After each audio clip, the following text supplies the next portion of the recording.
Nakabili ako ng ayungin sa palengke.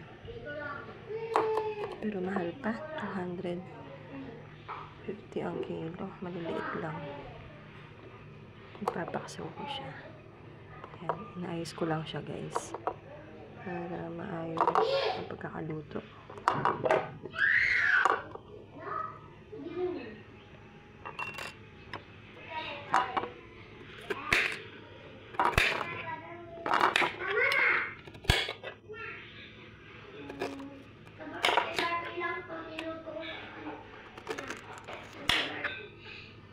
Nakabili rin pala ako ng tahong. Tapos ulam ng mga bata. Apritadang manok. Dahil hindi sila masyadong mahilig sa isda. Mas maraming luya. Mas maraming sili. Mas gusto ko yung luya at sili. Hindi ko masyadong hilig yung may sibuyas sa paksiw. Mas gusto ko yung luya. Yung lasa ng luya. Lagyan natin ng suka.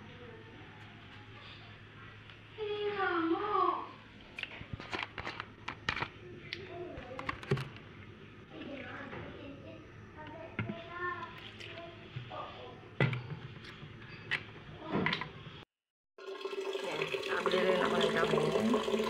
Igigisa ko siya ng kamatis, luya, at sibuyas. Habang niluluto ang apritada, kaldereta. Basta luto may tomato sauce na manok.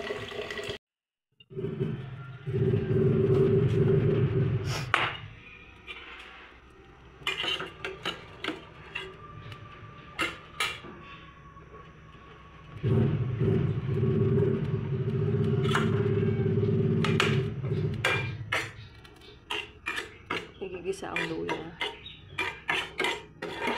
Lulutuin na natin yung tahong. Sinabawang kamatis. Pero lagyan natin ng igigisa ko siya para mas malasa.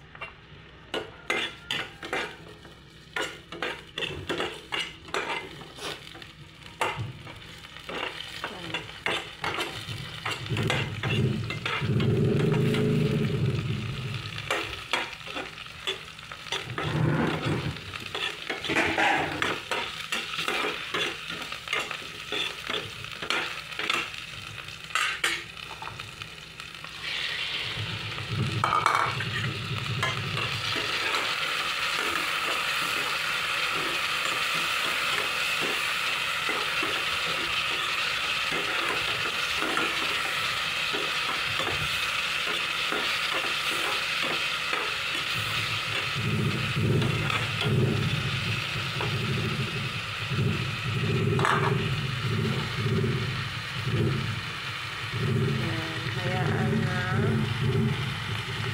magisa ng mabuti ang kamatis at sibuyas para mailabas na yung tunay na lasa.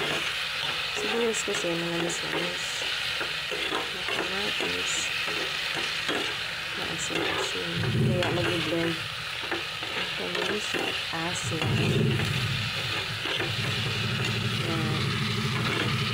Medyo pa brown na siya.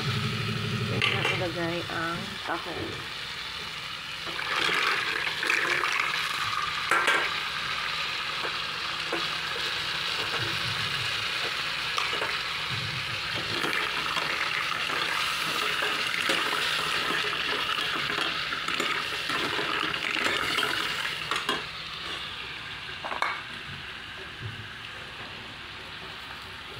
Bagsak siya ng tubig.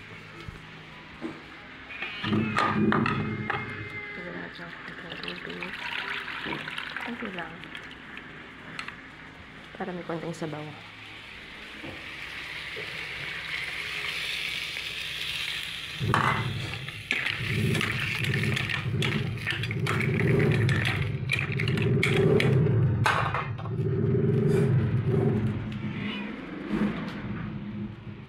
Konting patis.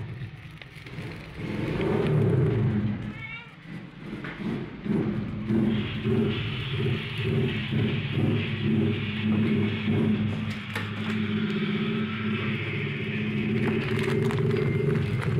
ng asukal.